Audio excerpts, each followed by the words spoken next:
তোমার এত তাড়াতাড়ি পড়া হয়ে গেল? কটা বাজে? ও, 1.5 ঘন্টা হয়ে গেছে না? কিছু মনে করো না, সে তো তুমি সারা বছর 1.5 ঘন্টা পড়াও। এখন তো সামনে পরীক্ষা চলে এসছে, অন্তত 2.5 ঘন্টা তো তোমার পড়ানো উচিত। বলো কি গো স্নেহা, তুমি আজকে এলে না? ও, রোববার বলে আসোনি? রোববার তো কি হয়েছে, কালকে তো সোমবার, কালকে তো এক্সাম নাকি?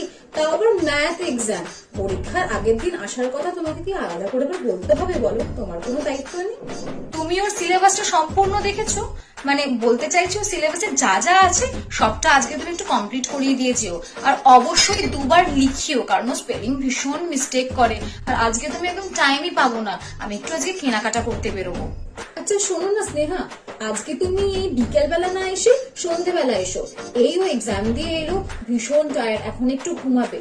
ও, তোমার আবার সন্ধ্যেবেলা অন্য জায়গায় পড়ানো আছে, সে তুমি একটু অ্যাডজাস্ট করে নাও না, করে নিয়ে চলে এসো। আর তুমি না আসলে তো একদম পড়তেই বসবে না। বলো আচ্ছা, কালকে ওর পরীক্ষা আর এখনো পর্যন্ত ওই প্যারাগ্রাফটাও মুখস্থ করেনি, তুমি দেখোনি?